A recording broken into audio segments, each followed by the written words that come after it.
मत्ती रचित सुसमाचार अध्याय 20।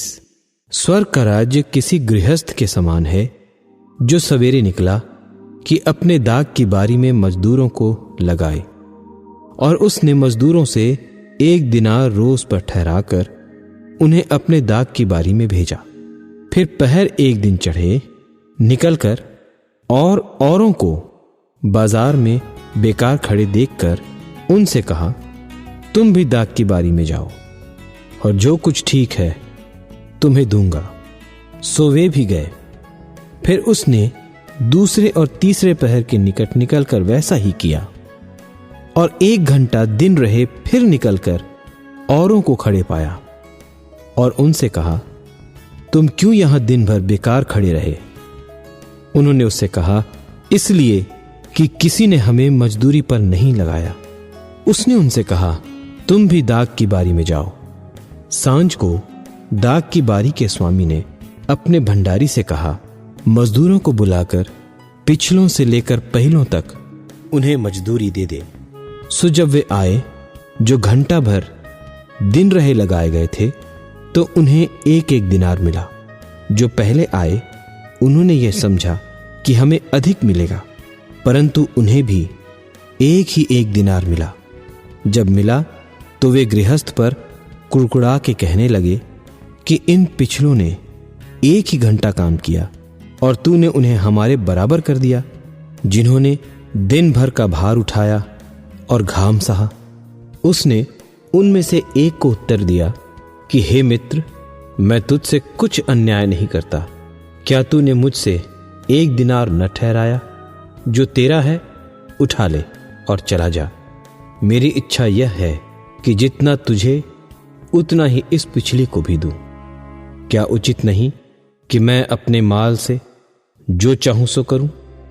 क्या तू मेरे भले होने के कारण बुरी दृष्टि से देखता है? इसी रीति से जो पिछले हैं वे पहले होंगे, और जो पहले हैं वे पिछले होंगे। यीशु यरूशलेम को जाते हुए 12 चेलों को एकांत में ले गया और मार्ग में उनसे कहने लगा कि देखो, हम यरूशलेम को जाते हैं, और मनुष्य का पुत्र महायाजकों और शास्त्रियों के हाथ पकड़वाया जाएगा, और वे उसको घात के योग्य ठहराएंगे और उसको अन्य जातियों के हाथ सौंपेंगे कि वे उसे ठट्ठों में उड़ाएं और कोड़े मारें और क्रूस पर चढ़ाएं, और वह 3रे दिन जिलाया जाएगा। तब जब्दी के पुत्रों की माता ने अपने पुत्रों के साथ उसके पास आकर प्रणाम किया और उससे कुछ मांगने लगी। उसने उससे कहा, तू क्या चाहती है? वह उससे बोली, यह कह कि मेरे ये 2 पुत्र तेरे राज्य में, एक तेरे दाहिने और एक तेरे बाएं बैठे। यीशु ने उत्तर दिया, तुम नहीं जानते कि क्या मांगते हो। जो कटोरा मैं पीने पर हूं, क्या तुम पी सकते हो? उन्होंने उससे कहा, पी सकते हैं। उसने उनसे कहा, तुम मेरा कटोरा तो पियोगे, पर अपने दाहिने बाएं किसी को बिठाना मेरा काम नहीं, पर जिनके लिए मेरे पिता की ओर से तैयार किया गया उन्हीं के लिए है। यह सुनकर 10 चेले उन दोनों भाइयों पर क्रुद्ध हुए।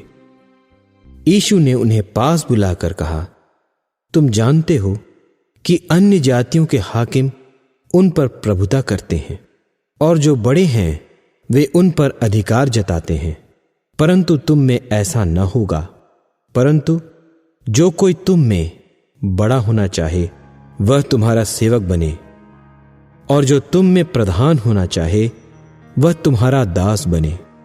जैसे कि मनुष्य का पुत्र वह इसलिए नहीं आया कि उसकी सेवा टहल की जाए, परंतु इसलिए आया कि आप सेवा टहल करें और बहुतों की छुड़ौती के लिए अपने प्राण दे। जब वे यरीहो से निकल रहे थे तो एक बड़ी भीड़ उसके पीछे हो ली, और देखो, 2 अंधे जो सड़क के किनारे बैठे थे, यह सुनकर कि यीशु जा रहा है, पुकार कर कहने लगे, कि हे प्रभु, दाऊद के संतान, हम पर दया कर। लोगों ने उन्हें डांटा कि चुप रहें, पर वे और भी चिल्लाकर बोले, हे प्रभु, दाऊद की संतान, हम पर दया कर। तब यीशु ने खड़े होकर उन्हें बुलाया और कहा, तुम क्या चाहते हो कि मैं तुम्हारे लिए करूं? उन्होंने उससे कहा, हे प्रभु, यह कि हमारी आंखें खुल जाएं। यीशु ने तरस खाकर उनकी आंखें छुईं और वे तुरंत देखने लगे और उसके पीछे हो लिए।